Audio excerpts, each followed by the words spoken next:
Selain Bahlil Lahadalia yang sebelumnya telah menjadi menteri dan kini diangkat kembali menjadi menteri oleh Presiden baru Prabowo Subianto, ada dua orang asli Papua yang juga diangkat menjadi menteri pada Kabinet Merah Putih, yaitu Natalius Pigai dan Ripka Haluk.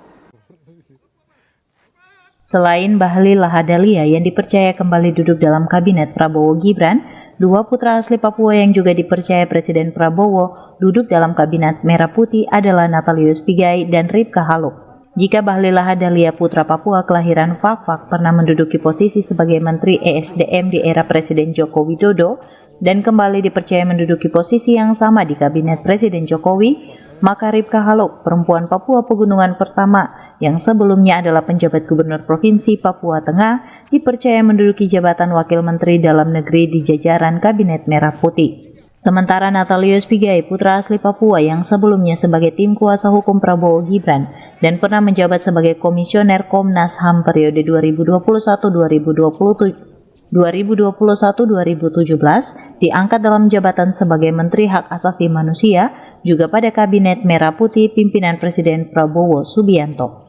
Menanggapi hal itu, Kepala Dinas Perindustrian dan Perdagangan yang adalah putra asli Papua asal Kabupaten Fak-Fak mengatakan, membangun Indonesia bukan saja di wilayah barat dan tengah, namun juga di wilayah Indonesia Timur, khususnya tanah Papua, sehingga orang asli Papua yang menjadi menteri dalam Kabinet Presiden Prabowo telah memberikan penegasan bahwa Kabinet Merah Putih adalah Kabinet NKRI karena ada keterwakilan menteri asal Papua.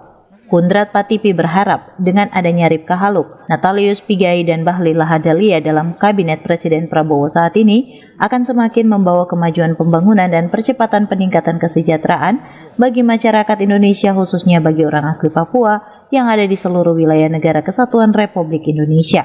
Memang membangun Indonesia ini bukan saja membangun di wilayah barat tengah, tetapi membangun di seluruh Indonesia dari Sabang sampai Merauke termasuk wilayah timur.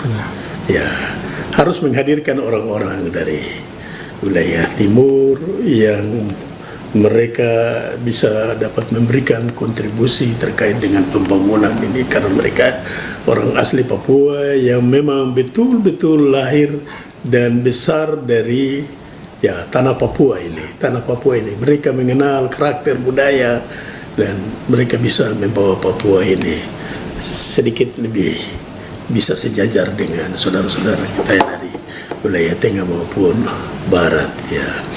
Ya, harapan kami mereka ada di sana dapat memberikan suasana Indonesia itu sebagai Bhinneka Tunggal Ika. Ya, mereka ada di sana menyuarakan aspirasi bahwa Indonesia ini harus dibangun dari Sabang sampai Merauke. Ya, kalau memang masalah pendidikan, bagaimana supaya orang Papua juga harus mengenyam pendidikan lebih tinggi dan harus sampai ke pelosok-pelosok. Ya, juga terkait dengan hal-hal lain, keamanan. Ya, mungkin melakukan pendekatan-pendekatan. Ya, selama ini sudah dilakukan lewat Ibu dan Bapak Pigai dan Ibu Haluk yang ada di sana. Ya, kami punya keterwakilan orang Papua. Ya.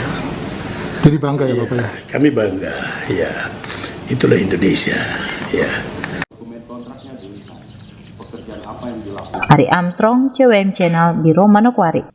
Samping kita sudah menurun membantu Satgas untuk melaksanakan kegiatan